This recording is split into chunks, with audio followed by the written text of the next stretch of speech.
बुखारी शरीफ की पहली हदीस है। जाओ मेरे नौजवान साथियों, बुखारी की पहली हदीस आपको सुनाने जा रहा हूं। बुखारी की पहली हदीस जरूर याद कर लेना, कोई पूछे तो बता देना कि बुखारी शरीफ की पहली हदीस है। हजरत उमर फारूक रज़ी अल्लाह ताला अन्हु हदीस के रावी हैं। अल्लाह के प्यारे नबी फरमाते हैं सल्लल्लाहु अलैहि वसल्लम, इन्नमल आमालु बिन्नियात व इन्नमा लिकुल्लि इम्रिइन मा नवा। तमाम के तमाम आमाल का दारो मदार नीयत पर है और इंसान को उतना ही सवाब मिलेगा जितनी उसने नीयत की होगी। फमन कानत हिजरतुहु इला दुनियन युसीबुहा अब इमरातियन के हुआ, अगर कोई हिजरत करता है, अपना वतन छोड़ के जाता है, बिहार छोड़ के मुंबई जाता है, बिहार छोड़ के बेंगलोर जाता है, अपना वतन छोड़ करके परदेश जाता है दुनिया कमाने के लिए या किसी औरत से निकाह करने के लिए, तो उसको जो चाहिए वो मिल जाएगा।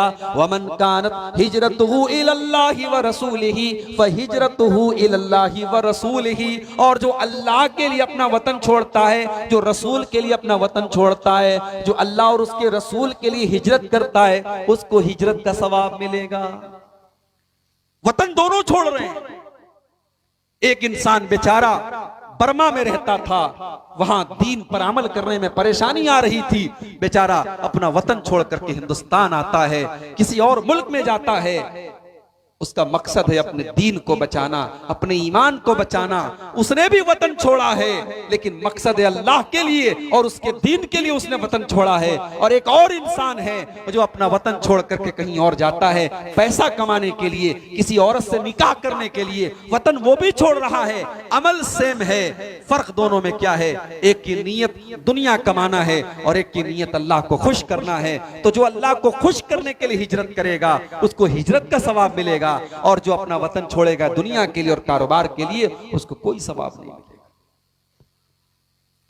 नीयत का मामला इतना अहम है मेरे प्यारे साथियों कि अगर आपकी नीयत सच्ची है तो अमल के बगैर भी आपको अमल का सवाब मिल जाएगा।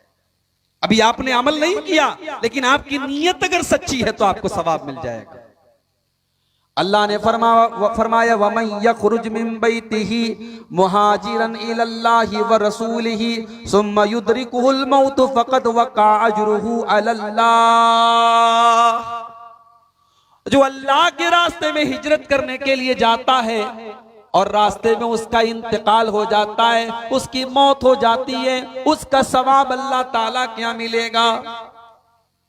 वो अपने शहर से निकला था, ये सोच करके निकला था कि मैं दूसरे शहर में जाऊंगा ताकि वहां जाकर के मैं आजादी से नमाज पढ़ सकूं, मैं आजादी से रोजा रख सकूं, मैं आजादी से इस्लाम के ऊपर अमल कर सकूं। वो हिजरत के इरादे से निकला था और रास्ते में उसको मौत आ गई, तो अल्लाह फरमाता है फक़द वक़ा अजरुहु अलल्लाह, उसको जरूर उसकी नेकी का सवाब मिलेगा।